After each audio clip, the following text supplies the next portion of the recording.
Bom dia, jovens. Desejo que a graça do nosso Deus, que excede a todo o entendimento, esteja com todos vocês, com a família de vocês nesses dias. Bem-vindos à nossa escola bíblica dominical, em que estamos voltando, às aulas online agora. Oramos para que Deus esteja abençoando a vida de vocês, abençoando a vida dos professores também, que nós possamos continuar nos reencontrando nos trabalhos da igreja, e lá nós podemos nos saudar, nos ver, trocar experiência, assim como também nós temos feito na reunião dos jovens aí aos sábados. Sei também que vocês já retomaram com os PGs nas sextas-feiras também. Deus nos abençoe em todas essas atividades. Nós vamos iniciar esse semestre, esse ano agora, estudando o livro de Lucas, o Evangelho escrito por Lucas, e na aula de hoje eu vou fazer uma introdução para vocês desse livro, e depois os demais professores vão dar sequência com os ensinamentos. Nós vamos adotar também como uma ajuda para o estudo desse livro os escritos das meditações do reverendo Hernandes Dias Lopes também, sobre o Evangelho de Lucas. E o Evangelho de Lucas, ele relata a vida de Jesus com muitos detalhes. Hoje nós vamos usar os versículos que estão no capítulo 1, versículo 1, 2, 3 e 4. Então eu peço a você que nesse momento agora dê um pequeno pause aí no nosso vídeo e leia esses versículos na palavra de Deus. Espero que você tenha lido. Vamos dar sequência então. Eu de vez em quando vou consultar aqui as minhas notas, as minhas colinhas aqui.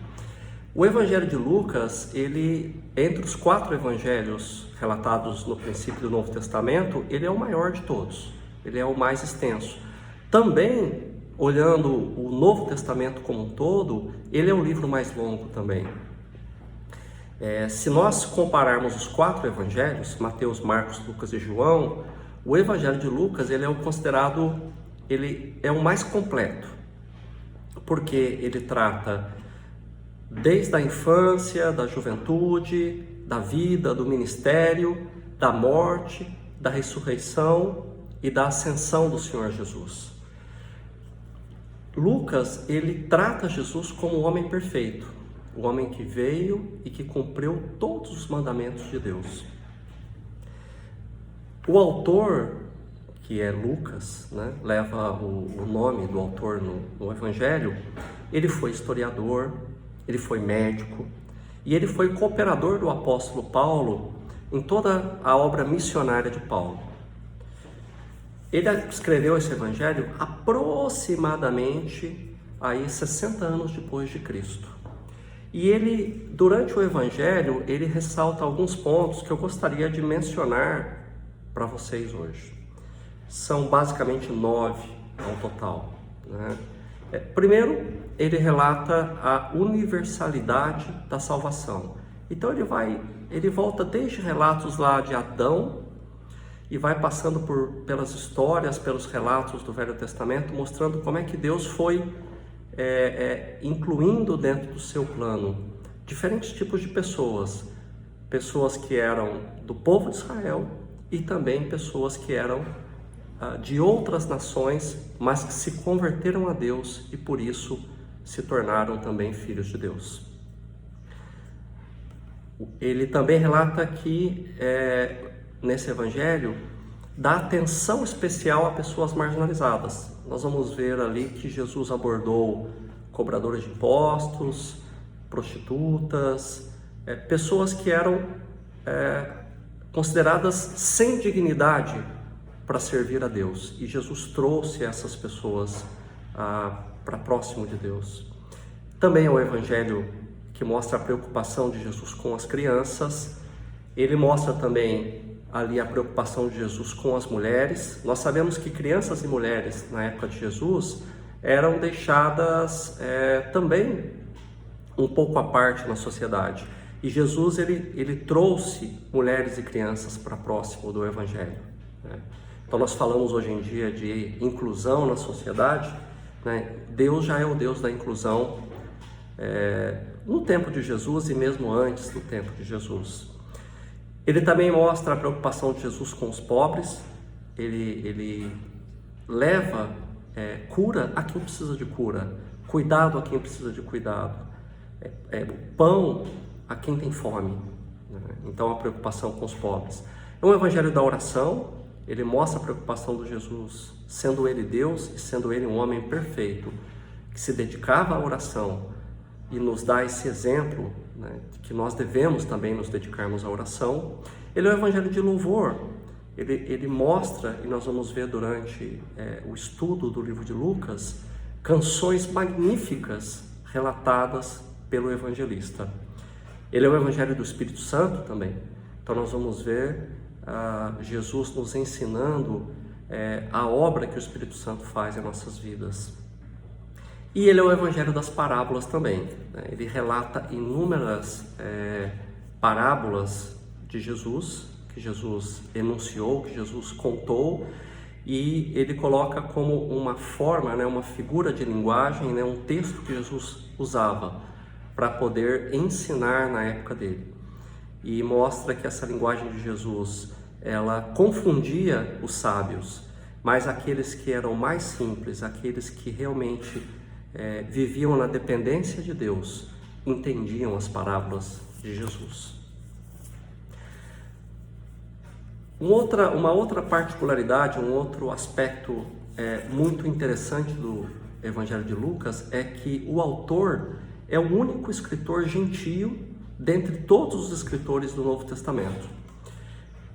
Ele provavelmente, né, pelo relato dos historiadores, Lucas ele era da cidade de Antioquia, na Síria, cidade a qual pela primeira vez os seguidores de Jesus foram chamados de cristãos, e ele se converteu a Cristo através do ministério de Paulo.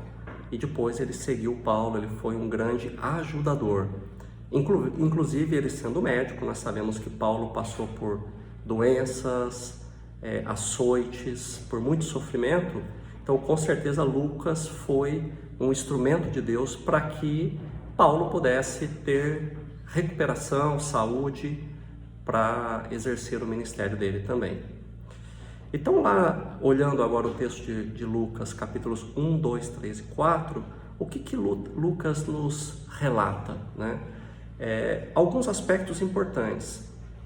Um deles é que a fé cristã é universal e o escopo da fé, ele é possível de ser verificado em seus efeitos. Então, se a gente lê lá no versículo 1, né, vocês leram, ele diz lá: muitos já se dedicaram a elaborar um relato dos fatos que se cumpriram em nós.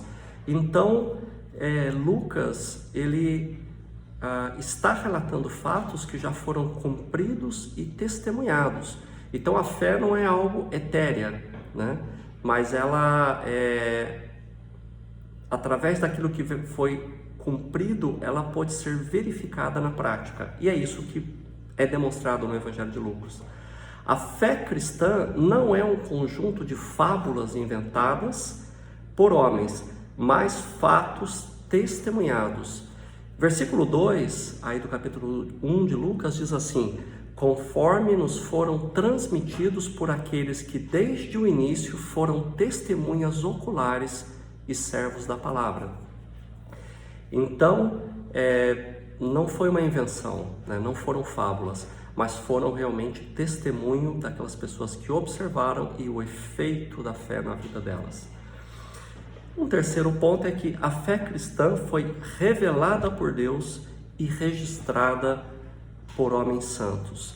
O próprio Lucas nos diz que eu mesmo investiguei cuidadosamente desde o começo e decidi escrever-te um relato ordenado.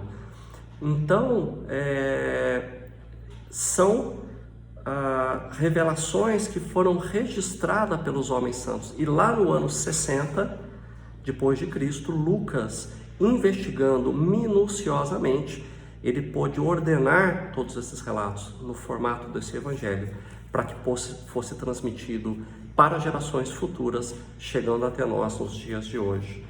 E o que a gente vê nessa ação de Lucas? É que Deus inspirou pessoas que escreveram a palavra dele, mas que essa inspiração de Deus, ela confirma algumas capacidades que nós temos como ser humano, como seres humanos, e essas capacidades precisam ser usadas na obra de Deus.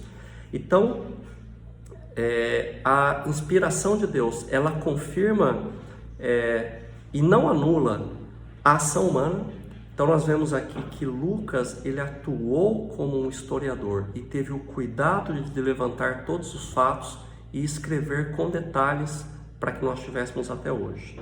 Então a inspiração de Deus, ela usa a ação humana. A outra coisa que a ação de Deus e a inspiração de Deus utiliza é a investigação humana também. Versículo 3 de Lucas 1, ele diz assim: eu mesmo investiguei cuidadosamente desde o começo e decidi escrever-te. Então, a inspiração de Deus não anula a necessidade de investigar e de se aprofundar nos fatos, nos relatos, para que seja descrito da maneira mais fiel, mais correta possível. E é o que Lucas fez. Também, a inspiração de Deus, ela não anula a necessidade de ser meticuloso, de ser detalhista, de ir o mais profundo possível nos fatos, para que a gente possa transmitir às pessoas as verdades do Evangelho de Deus. E por último, a inspiração de Deus e a ação do Espírito de Deus, ela não anula a necessidade de ter registros escritos. Então o Evangelho de Lucas, ele nos ensina isso também. Por isso a importância da gente ter livros, né? A importância de coletar informações de servos de Deus santos que trabalharam na obra de Deus e ter isso como fonte de referência para que isso continue a abençoar vidas nos dias de hoje. E nós vemos hoje tantos escritores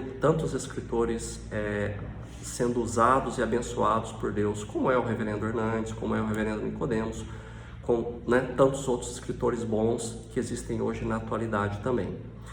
Então, meus jovens, que Deus abençoe vocês no estudo desse livro. Estejam lendo antecipadamente, né, os capítulos, né, os versículos que continuam aí no capítulo 1 e também no capítulo 2, e que Deus acrescente a vontade dele, né, o entendimento a cada um de vocês. Vamos encerrar nossa meditação hoje com uma oração? Querido Deus e Pai, nós te agradecemos pelo dia de hoje, te agradecemos pela oportunidade de discutir e ler a Tua Palavra, te agradecemos pelos evangelhos que chegam até nós nos dias de hoje, e em especial pelo Evangelho de Lucas. Pedimos que acrescente a nós a porção da Tua Palavra de entendimento e que possamos colocar em prática as nossas vidas. Nós pedimos não pelos nossos méritos, mas pelos méritos de Jesus. Que Deus abençoe vocês, irmãos.